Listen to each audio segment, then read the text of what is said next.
সুপ্রিয় দর্শক, আসসালামু আলাইকুম। আপনাদের সবাইকে স্বাগত জানাচ্ছি এখনকার আলোচনা। আপনাদের সঙ্গে আছি আমি সিরাজুল ইসলাম। দর্শক, ইউরোপের একটি দেশ থেকে মার্কিন রিফুয়েলিং ট্যাঙ্কার বিমান পালিয়েছে। কারণ কি? কারণ হচ্ছে ইরানের হুমকি। কোন দেশ থেকে কেন পালালো, কি ব্যাপার, এই বিষয়টা নিয়ে একদম বিস্তারিত ভিডিওতে বলবো ভেতরে। এপাশে আজকেই আমেরিকা ইরানের উপর সেই মহাপ্রলয়ঙ্কারী নিষেধাজ্ঞা আরোপ করবে। এপাশে ইরান তো হুমকি দিয়ে রেখেছে। তবে আন্তর্জাতিক সমস্ত গণমাধ্যমে একটি বিষয় আলোচিত হচ্ছে। এই নিষেধাজ্ঞা দেওয়ার পর আমেরিকার সামনে একটাই বড় চ্যালেঞ্জ। কি সেই চ্যালেঞ্জ? বিস্তারিত বলবো ভিডিওর ভেতরে। এপাশে ইরান মক্কা জোটে যোগ দেওয়ার ব্যাপারে আমন্ত্রণ পেয়েছে বলে নানামুখী খবর কিন্তু ঘুরে বেড়াচ্ছিল। আমি এই খবরটা দেখার পরেও কখনোই আলোচনায় আনিনি। আমি শুধু অপেক্ষায় ছিলাম যে ইরানের সরকারের পক্ষ থেকে কি ধরনের বক্তব্য আসে, ইরানের সরকারের পক্ষ থেকে কি মতামত আসে সেটা জানার জন্য। আজকে সেই মতামত দিয়েছে। কি সেই মতামত? ইরান কি যোগ দিচ্ছে নাকি দিচ্ছে না, এই বিষয়টা নিয়েও ভিডিওর ভেতরে বিস্তারিত বলবো। এদিকে ইরান একেবারেই ধ্বংস হয়ে যাচ্ছে বলে মার্কিন প্রেসিডেন্ট ডোনাল্ড ট্রাম্প দাবি করেছেন। তার এই দাবি আসলে কতটা সত্য, বাস্তব কতটুকু? ইরান কিন্তু ঘোষণা দিয়েছে আজকেই যে আগামী ২০ প্রজন্ম ধরে যদি যুদ্ধ করতে হয় মাতৃভূমি রক্ষার জন্য, ইরান তার জন্য প্রস্তুত। যে জাতির আগামী ২০ প্রজন্ম ধরে যুদ্ধ করার মানসিকতা রয়েছে, সেই জাতি কি ভেঙে পড়ে? আসলে ঘটনাটা কি? এপাশে সৌদি আরবের আরও একটি জাহাজে হামলা চালিয়েছে ইয়েমেনের হুতি সমর্থিত সামরিক বাহিনী। তাহলে এই মক্কা জোটের পরে পরিস্থিতি আসলে কোথায় যাচ্ছে? সুপ্রিয় দর্শক, এই যে বিষয়গুলো বললাম, এই বিষয়গুলো এর সাথে আরও টুকিটাকি কিছু বিষয় থাকতে পারে, এগুলো নিয়ে আমি বিস্তারিত আলোচনা করতে যাচ্ছি। আপনারা সঙ্গেই থাকুন এবং ভিডিও যদি ভালো লাগে তাহলে লাইক, কমেন্ট, শেয়ার করবেন এবং চ্যানেলটি সাবস্ক্রাইব করে সাথে থাকবেন। দর্শক, চলুন আমরা বিস্তারিত আলোচনা করি। প্রথমেই যে কথা বলতে চেয়েছিলাম সেটা হচ্ছে ইরানের ভয়ে একটি দেশ থেকে বহু সংখ্যক মার্কিন KC-135 রিফুয়েলিং বিমান পালিয়ে গেছে। কোন সেই দেশটা? দেশটা হচ্ছে ইউরোপের দেশ বুলগেরিয়া। দক্ষিণ পূর্ব ইউরোপের দেশ বলা যায়। এই বুলগেরিয়ায় বহু সংখ্যক রিফুয়েলিং ট্যাঙ্কার বিমান রাখা ছিল। প্ল্যান ছিল ইরানের উপরে যদি প্রচণ্ড রকমের হামলা চালানো হয়, স্থল অভিযান চালানো হয়, তাহলে বিমান সাপোর্ট লাগবে, আর বিমান হামলা চালালে তো লাগবেই। ফলে যখন ইরানের উপর হামলা চালানো হবে তখন বুলগেরিয়া থেকে এই KC-135 রিফুয়েলিং ট্যাঙ্কার বিমানগুলো আমেরিকার বিমান বাহিনীকে সাপোর্ট দেবে। কিন্তু ইরান বেশ আগে থেকেই এই রিপোর্ট তাদের হাতে ছিল, এই রিপোর্ট তারা হাতে পেয়েছে এবং একদম পরিষ্কার করে হুমকি বা হুঁশিয়ারি উচ্চারণ করেছিল, হুমকি দিয়েছিল যে ইউরোপের যে কোনো দেশ থেকে ইরানের উপর হামলার ব্যাপারে মার্কিন বাহিনীকে যদি সাহায্য করা হয়, যে কোনো দেশের ঘাঁটি মাটি দিয়ে যদি সাহায্য করা হয়, তাহলে সেই দেশের উপরে ইরান হামলা চালাবে, একদম পরিষ্কার করে। এবং ইরান এটা ডিপ্লোম্যাটিক, নন ডিপ্লোম্যাটিক সব চ্যানেলেই বুলগেরিয়াকে বলেছে। এই বুলগেরিয়া হচ্ছে একেবারেই তুরস্কের পরে যে দেশটি, সেই দেশটি। তুরস্কের ইস্তাম্বুল শহর পার হয়ে সীমান্ত পার হলেই বুলগেরিয়া। বুলগেরিয়া হচ্ছে ইস্তাম্বুলের পশ্চিমে, আর গ্রিস হচ্ছে দক্ষিণ পশ্চিমে। অর্থাৎ এশিয়া পার হয়ে ইউরোপে ঢুকলেই বুলগেরিয়া, বুলগেরিয়া হয়ে তারপর আপনার ইউরোপে ঢুকতে হবে। ব্যাপারটা এরকম। তো এই বুলগেরিয়ায় অনেক সংখ্যক KC-135 রিফুয়েলিং ট্যাঙ্কার বিমান রেখেছিল আমেরিকা, ইরানের উপর হামলা চালাবে এবং সেইগুলোকে বিমানের ফুয়েল সাপ্লাই দেওয়ার জন্য ব্যবহার করবে। কিন্তু ইরানের হুমকি, ইরানের হুঁশিয়ারির কারণে এই বিমানগুলো এখন আমেরিকা সরিয়ে নিয়েছে। কারণ আমেরিকা জেনে গেছে যে এই পর্যন্ত ইরানের ক্ষেপণাস্ত্র পৌঁছে যাবে এবং এই বিমান যে কোনো মুহূর্তে আগে ভাগেই হামলা চালিয়ে ধ্বংস করে দিতে পারে। কারণ ইরান তো সম্প্রতি ঘোষণা করেছে যে তাদের সামরিক ডক্ট্রিন চেঞ্জ হয়ে গেছে। তারা এখন যে কোনো সময় আগে ভাগেও হামলা চালাতে পারে। ডিফেন্সিভ ডক্ট্রিন থেকে তারা অফেন্সিভ ডক্ট্রিনে গেছে। অর্থাৎ আত্মরক্ষা নয়, শুধু আক্রমণাত্মক পদক্ষেপ ইরান এখন থেকে নেবে। এই ডক্ট্রিন পরিবর্তন হওয়ার পরপরই বুলগেরিয়া থেকে KC-135 রিফুয়েলিং ট্যাঙ্কার বিমান সরিয়ে নেওয়ার এই খবর এলো। এছাড়া লোকাল পিপল অর্থাৎ স্থানীয় জনগণ তারাও কিন্তু সরকারের বিরুদ্ধে বিক্ষোভ করেছে, বুলগেরিয়া সরকারের বিরুদ্ধে। আপনাদের মনে হয় জানার কথা যে বুলগেরিয়া, যার রাজধানী সোফিয়া, একসময় মুসলিম শাসনের অধীনে ছিল, কিন্তু এই সমস্ত দেশ এখনও সেখানে মুসলমান আছে, যথেষ্টই মুসলমান আছে। আর সবচেয়ে বড় কথা যে অহেতুক আমেরিকার কারণে এই দেশটি হামলার শিকার হবে, যুদ্ধে জড়িয়ে যাবে, এবং যুদ্ধে জড়িয়ে গেলে কি হয়, এবং ইরান কাউকেই ক্ষমা করছে না, সে তো দেখছে তারা। ফলে লোকাল যে সমস্ত লোকজন তারা বিক্ষোভ প্রতিবাদ করেছে, যার প্রেক্ষাপটে বুলগেরিয়া সরকারও তাদের ঘাঁটি দিতে হয়তো অস্বীকৃতি জানিয়েছে বা গড়িমসি করছে। এই যে বুলগেরিয়া থেকে মার্কিন রিফুয়েলিং ট্যাঙ্কার বিমান পালিয়ে গেল অথবা সরিয়ে নেওয়া হলো, যাই হোক না কেন, এটা ইরানের আর একটা বিজয়, সে কথা বলা যায়। অর্থাৎ ইউরোপের মাটিতেও আমেরিকার বিমান বা এই সমস্ত এখন আর খুব বেশি একটা নিরাপদ নয়। এপাশে এই বুলগেরিয়াকে কেন্দ্র করেই আজকে সাপ্তাহিক সংবাদ ব্রিফিংয়ে ইরানের পররাষ্ট্র মন্ত্রণালয়ের মুখপাত্র ইসমাইল বাকাই যখন কথা বলছিলেন, তখন তাকে প্রশ্ন করা হয়েছিল যে এই বুলগেরিয়াতে এরকম বিমান, বুলগেরিয়া থেকে বিমান সরিয়ে নেওয়া হলো, তারা কি ভয় পাচ্ছে কিনা, কি ব্যাপার? তখন ইসমাইল বাকাই বলেছেন যে আসলে ইরানকে কোনো দেশেরই ভয় পাওয়া উচিত নয়, কারণ কোনো দেশের উপরে ইরান আগ্রাসন চালাবে না। শুধুমাত্র তখনই তারা ভয় পেতে পারে যখন আমেরিকাকে তারা সহায়তা করছে, এছাড়া ভয় পাওয়ার কোনো কারণ নেই। অর্থাৎ আমেরিকাকে সহায়তা না করলে কোনো দেশেরই ইরানকে ভয় পাওয়ার কোনো প্রয়োজন নেই, তিনি তাই বলেছেন। একই কথা পারস্য উপসাগরীয় দেশগুলোর জন্য, আঞ্চলিক দেশগুলো যদি আমেরিকাকে কোনোভাবে সহায়তা না করে, তো এই আঞ্চলিক দেশগুলোর কোনো দেশই ইরানকে ভয় পাওয়ার দরকার নেই, কোনো দেশের জন্য ইরান হুমকি না। এটা ইরান বহু বছর ধরে বলে আসছে। ইরানের পররাষ্ট্র মন্ত্রণালয়ের মুখপাত্রের কথা যখন চলে আসলো, তখন আমি এই আলোচনাটুকু এখানেই করে যাই। ইরানকে মক্কা জোটে যোগ দেওয়ার জন্য আমন্ত্রণ জানানো হয়েছে, এই কথা বলেছিলেন ইরানের সংসদের খুনে মিল্লাত নিউজ এজেন্সির প্রধান মেহেদি রাহিম। তিনি জানিয়েছিলেন যে মক্কা জোটের পক্ষ থেকে, অর্থাৎ সৌদি আরব, পাকিস্তান এবং তুরস্কের পক্ষ থেকে ইরানকে এই জোটে যোগ দেওয়ার জন্য আমন্ত্রণ জানানো হয়েছে।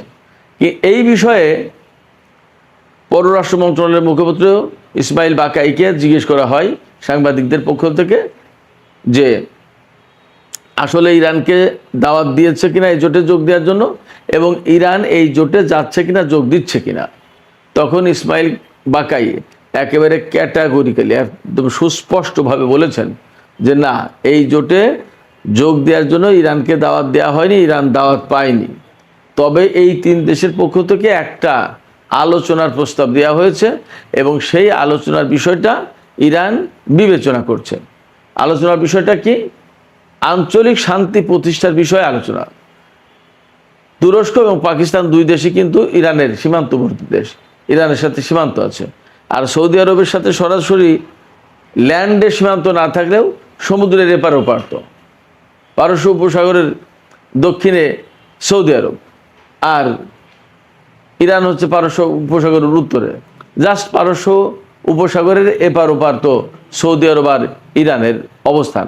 এবং ইরানের সাথে সৌদি আরবের ল্যান্ড রুটে যদি যোগাযোগ নাও থাকে, তারপরেও সৌদি আরবের জন্য একটা বড় বিষয় হচ্ছে যে সৌদি আরবের যে তেল সমৃদ্ধ যে এলাকাটা, উত্তর পূর্বাঞ্চলীয় যে এলাকা, কাতি প্রদেশ বা ওই সমস্ত এরিয়া, দাম্মাম, এই সমস্ত এলাকা মূলত শিয়া অধ্যুষিত এলাকা। এখানে প্রচুর সংখ্যক শিয়া মুসলমানদের বসবাস, তারা এখানে বসবাস করে, এবং এখানে এই এলাকাটা কিন্তু তেল সমৃদ্ধ। অথচ এই শিয়া মুসলমানরা অনেক ক্ষেত্রেই বঞ্চিত, এটা একদম মশহুর পরিচিত, খুবই বাস্তব কথা। এটারই যথেষ্ট আলাপ আলোচনা সৌদি আরবের ভেতরেই হয়। সরকারের কাছে প্রচুর বাদ প্রতিবাদের ঘটনা আছে। তাদেরকে ইরান সাপোর্ট করে বলে সৌদি আরব বা আরো কারো কারো পক্ষ থেকে অভিযোগ আছে। ইরান সবসময় বলে যে আমরা তো সাপোর্ট করছি না, তোমাদের ভেতরে সমস্যা তোমরা মিটমাট করো। তোমাদের লোকজন যদি তোমাদের সরকারের বিরুদ্ধে বলে যে আমাদের ব্যাপারে বৈষম্য করছে, তাহলে সেটা তোমরা মিটমাট করো, আমাদের সমর্থন দেওয়ার কি আছে। যাই হোক, যেহেতু সৌদি আরবে প্রচুর সংখ্যক শিয়া মুসলমান আছে, বাহরাইনে আছে, বাহরাইনে তো একদম 70%-এরও বেশি শিয়া মুসলমান, কাতারে আছে, সংযুক্ত আরব আমিরাত, সব দেশে আছে। তো প্রত্যেকটা জায়গায় কিন্তু ইরান একটা ফ্যাক্টর, এবং ইরানের ব্যাপারে সবাই উদ্বিগ্ন যে ইরান এই মধ্যপ্রাচ্যের এই চলমান যুদ্ধ এবং আমেরিকা যদি এখান থেকে চলে যায়, তাহলে সবাই ইরান এবং শিয়া প্রসঙ্গটা নিয়ে কিন্তু খুবই উদ্বেগে থাকবে, উদ্বিগ্ন আছে। এই জন্য হয়তো তারা এই আলোচনা করতে চেয়েছে। এবং ইরানের পররাষ্ট্র মন্ত্রণালয়ের মুখপাত্র ইসমাইল বাকাই তিনি বলেছেন যে আমরা এই আলোচনার প্রস্তাব পেয়েছি এবং আলোচনাটা আমরা করব বলে বিবেচনা করছি। তাহলে কি দাঁড়ালো? মক্কা জোটে যোগ দেওয়ার বিষয়ে কোনো দেশের পক্ষ থেকে ইরান আমন্ত্রণ পায়নি এবং এ বিষয়ে ইরানের কাছে কোনো খবর নেই। এটা ঠিক, আমি সবসময় বলছি যে ইরান এই জোটে যোগ দেবে কিনা সেটা তো একটা ব্যাপার, কারণ এই জোট আসলে কার বিরুদ্ধে গঠিত হলো, কি করতে যাচ্ছে এবং কি করবে।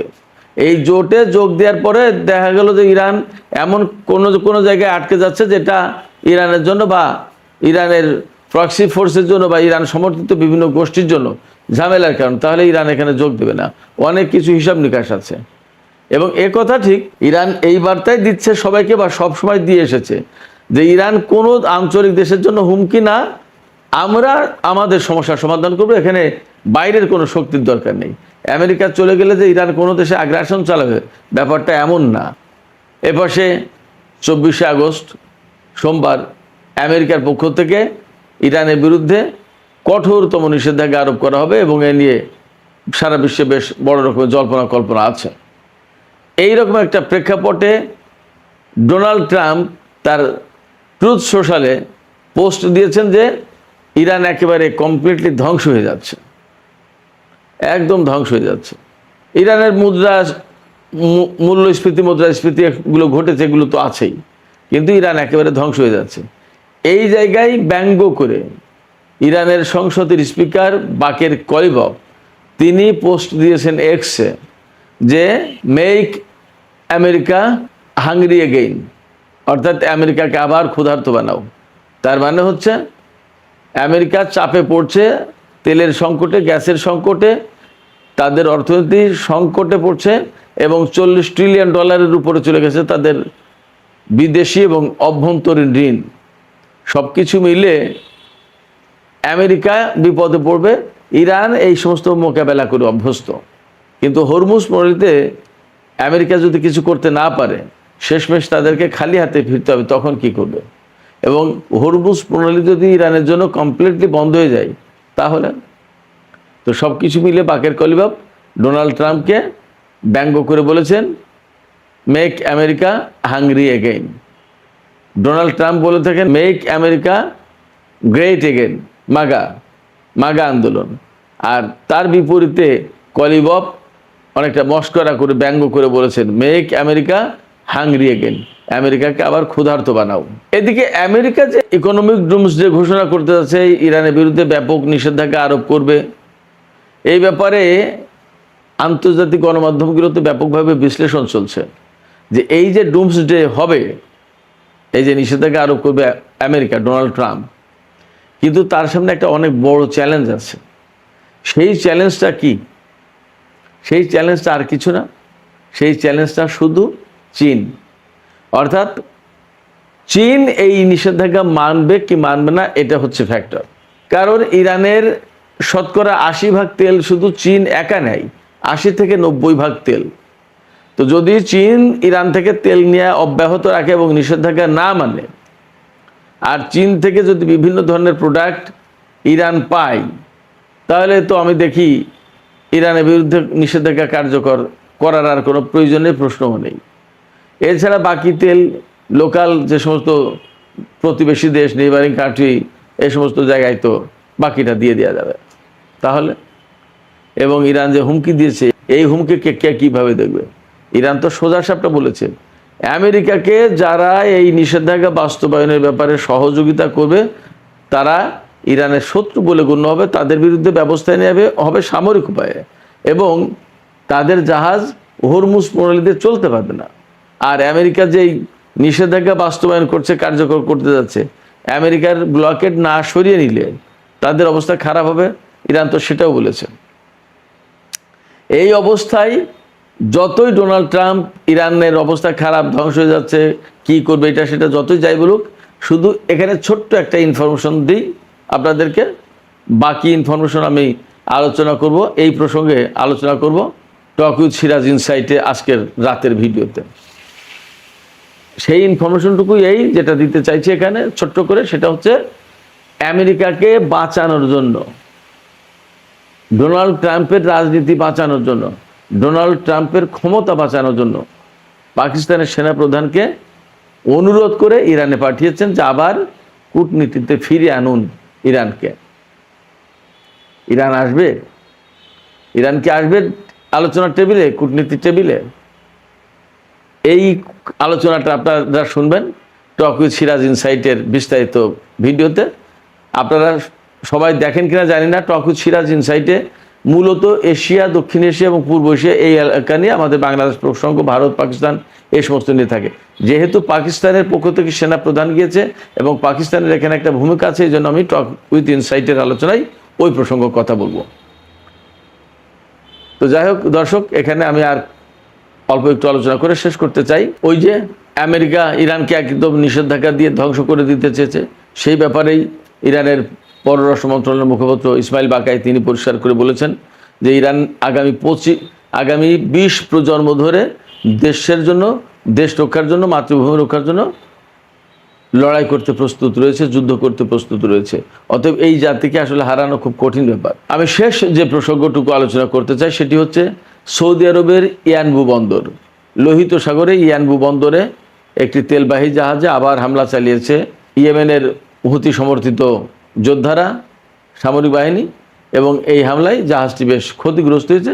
সৌদি আরবের পক্ষ থেকেও এই কথা স্বীকার করা হয়েছে। তার মানে হচ্ছে যে সৌদি আরবের সাথে ইয়েমেনের সংকটের কোনো সুরাহা হয়নি, বরং যে কোনো মুহূর্তে হয়তো আরও বড় ধরনের কোনো সংকট তৈরি হতে পারে। খুবই আশ্চর্যজনক ব্যাপার হচ্ছে যে ইয়েমেনের সাথে সৌদি আরবের এই সংকট অবশ্যই মিটমাট করা উচিত ছিল, এবং ইয়েমেনের অভ্যন্তরীণ বিষয় অভ্যন্তরীণভাবে সমাধান করার জন্য ব্যবস্থা করে দেওয়ার দরকার ছিল। প্রয়োজন এই ব্যাপারে আঞ্চলিক দেশগুলো, এই সৌদি আরব, তুরস্ক, পাকিস্তান, তারা সবাই মিলে একটা মধ্যস্থতা করে সমাধান করতে পারতো। তা না করে বরং ইয়েমেনের হুতিদের সাথে সৌদি আরব এখন যুদ্ধ করতে যাচ্ছে। এই যে মক্কা জোট হলো বা আরও দেশ যারা জোটে যোগ দিতে চায়, তারা কি করবে সেটা কিন্তু একটা প্রশ্ন। তো সুপ্রিয় দর্শক, এখনকার আলোচনা এখানে শেষ করতে চাইছি। আলোচনা শেষের আগে আপনাদের মতামত জানতে চাই। এই যে বুলগেরিয়া থেকে আমেরিকার KC-135 রিফুয়েলিং ট্যাঙ্কার অনেকগুলো সরিয়ে নেওয়া হলো, আসলে কি আমেরিকা ভয় পাচ্ছে ইরানকে এবং এইরকম একটা পরিস্থিতিতে গেছে, নাকি এটাও একটা কৌশল যে প্রয়োজনের সময় গোপনে এখানে বিমান ঢুকিয়ে দেবে, দিয়ে ঠিকই তাদের ব্যবহার করবে এই বুলগেরিয়ার আকাশ থেকে? আপনারা আসলে কিভাবে দেখেন? মতামত জানিয়ে কমেন্টে লিখবেন। আজকের এই ভিডিওতে আমি আপনাদের দেখাবো 3টে বড় খবর। 1, আমেরিকার সংসদের স্পিকার মুখ খুলেছেন, বলেছেন ইরান যুদ্ধ ঢুকছে নতুন পর্বে, আর এবার সঙ্গে নামবে আমেরিকার বন্ধু দেশরাও। 2, হরমুজ প্রণালীতে ইরান জারি করেছে নতুন ফরমান, নিয়ম ভাঙলে জরিমানা, জাহাজ জব্দ, এমনকি চিরকালের আটক।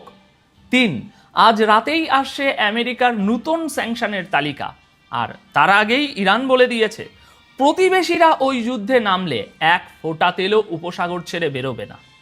3টে খবর আলাদা দেখাচ্ছে, কিন্তু একটা সুতো এই 3টেকেই বেঁধে রেখেছে, সেটা শেষে খুলব। তাহলে শুরু করি। প্রথম খবর, জনসনের ঘোষণা।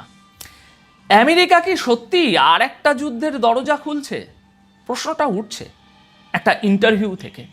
গতকাল ফক্স নিউজকে ইন্টারভিউ দিয়েছেন মাইক জনসন, আমেরিকার হাউস অফ রিপ্রেজেন্টেটিভের স্পিকার, মানে সোজা কথায় আমেরিকার সংসদের নিচের কক্ষের প্রধান, ট্রাম্পের পরে দেশের অন্যতম বড় চেয়ার।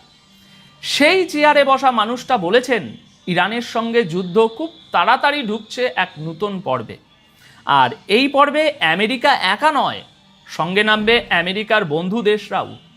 জনসন আরও বলেছেন, ট্রাম্প ইরানকে পরমাণু অস্ত্র থেকে আটকে দিয়েছেন। গোটা দুনিয়া জানে আমরা সাপের মাথা কেটে ফেলেছি, কিন্তু আলোচনার টেবিলে ইরানিদের বিশ্বাস করা যায় না। এতগুলো বড় দাবি একসঙ্গে শুনলে একটা তথ্য মনে রাখা দরকার। আল জাজিরা মনে করিয়ে দিয়েছে, ট্রাম্পের নিজের গোয়েন্দা প্রধানই আগে বলেছিলেন ইরান পরমাণু বোমা বানাচ্ছে, এর প্রমাণ নেই। হামলার পরে জাতিসংঘের পরমাণু সংস্থার প্রধানও একই কথা বলেছিলেন। মানে দাঁড়ালো, যে বোমা থামানোর কৃতিত্ব জনসন দাবি করছেন, সেই বোমার প্রমাণটাই কেউ দেখাতে পারেনি। তাহলে প্রশ্ন, বন্ধু দেশ মানে কারা? আরব দেশগুলো, নাকি ন্যাটোর ফ্রান্স, জার্মানি, ব্রিটেন? জনসন একটা নামও বলেননি, তবে একটা আভাস বাজারে আছে। রয়টার্স আগেই জানিয়েছে ফ্রান্স আর ব্রিটেন মিলে হরমুজ পাহারার একটা জোট গড়ছে, প্রায় 1 ডজন দেশ নিয়ে। মজার কথা, জোটটা ন্যাটোর কাঠামোর বাইরে। ন্যাটোর মুখপাত্র নিজেই বলেছেন এটা ন্যাটোর মিশন নয়, মানে বন্ধুরা আসছে কিন্তু নিজের পতাকা কেউ লাগাতে চাইছে না। ইরান অবশ্য জবাব দিয়ে রেখেছে, সেটা একটু পরেই বিস্তারিত বলবো এই ভিডিওতেই। দর্শক বন্ধুরা, এবার আমার বিশ্লেষণটা বলি। ওই একই ইন্টারভিউতে জনসন নিজেই স্বীকার করেছেন যে 3রা নভেম্বর আমেরিকার মিড টার্ম ভোট, আর এই ভোটের আগে যুদ্ধটা মিটিয়ে ফেলতে পারলে ভালো হয়। আল জাজিরা লিখছে, জরিপের পর জরিপ বলছে রিপাবলিকান ভোটাররাও এই যুদ্ধ শেষ চান, মানে যুদ্ধটা এখন ভোটের বোঝা। তাই প্রশ্নটা ঘুরছে ওয়াশিংটনের দিকেই। জনগণ যুদ্ধ শেষ চাইছে, আর স্পিকার শোনাচ্ছেন নূতন পর্বের গল্প।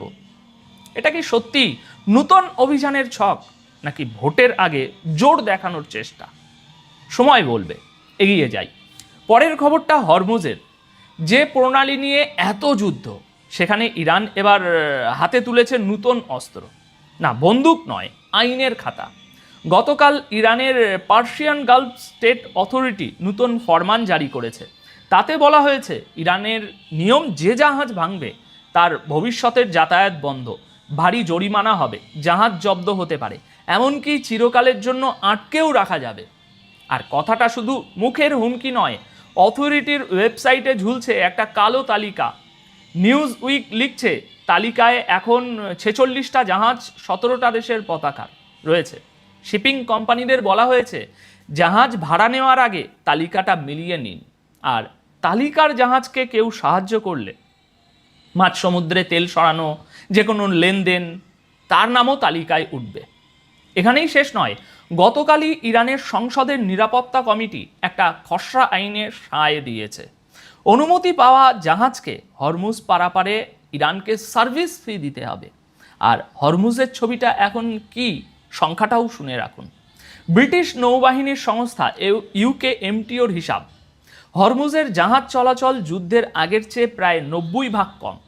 এদিকে ট্রাম্প ম্যাপে লিখে রেখেছেন হরমুজ আমেরিকার এলাকা, আর ইরান লিখছে আইন, ছাপছে তালিকা, বসাচ্ছে ফি।